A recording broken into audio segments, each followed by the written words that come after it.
Chapter 9, Banking. We're going to talk a little bit about fractional reserve banks and how they work. As we learned in the last video, a fractional reserve bank is one that does not loan out all of your money. They keep some of it in required reserves. They can choose to keep excess reserves if they want, and then the remainder of the money that you've put into the bank, they can loan out.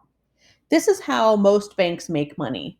So we're going to follow through with a little example I've created using this fake bank called First National Bank.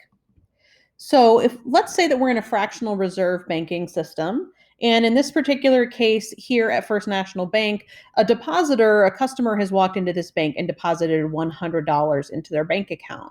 Now, if this were a 100% reserve bank, on the left-hand side, $100 would be saved in reserves and would not be loaned out, so the loans would be zero. But in a fractional reserve system, in this example, I'm going to give us a 10% reserve ratio.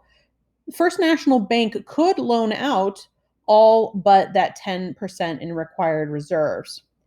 So let's say that they decide to do that. They're going to keep $10 in reserves and loan out all of the rest that is possible. This bank is not going to keep any excess reserves.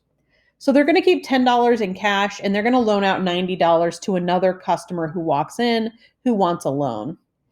Now, something interesting just happened. The total money supply is now $190 because the money supply equals the deposited money and the loaned money. So the depositor, let's say this is you have money in your bank account, you deposited it, and you can go spend as you see fit. You can take money out at the ATM, you can swipe your debit card, and your $100 exists in the computer, and you can use that as you want. But the customer who just came into the bank who wants a loan just received $90 in cash. So they've got $90 that they can now spend. Now, this loaned money is money in addition to what they have in their income. And if you decide to take a loan, that means you're going to get extra money to spend now, but you owe it back to the bank plus interest in the future. So we've basically given $90 of the first customer's money to a second customer, and both of them are now spending the same money. So in a fractional reserve banking system, let's take this a little bit further with the same example. Let's say the customer who just got $90 in a loan from First National Bank doesn't really know what they want to spend it on yet.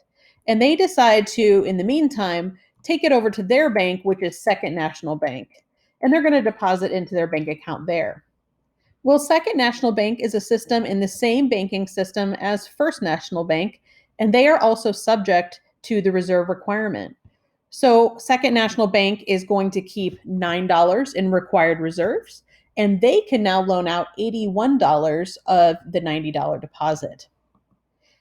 Now, if we continue to do this, assuming that every single borrower put all of their money into another bank, the original depositor who put $100 into the bank, as it gets reloaned out and respent, the total amount of money spent in this economy is $1,000. Now, this $100 deposit created $1,000 of spending, but 900 of that $1,000 is all credit and loans. It is not true wealth in the economy. Now, this is a perfect scenario. It's a little bit crazy.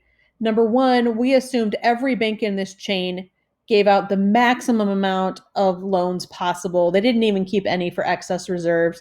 That's really rare. We also assumed that every single person who borrowed money deposited all of it into another bank. Most people who borrow money, let's say you get a car loan for $10,000, you go out and buy a car, let's say the car is $8,500, and then you only have a little bit of money left to keep in your bank account.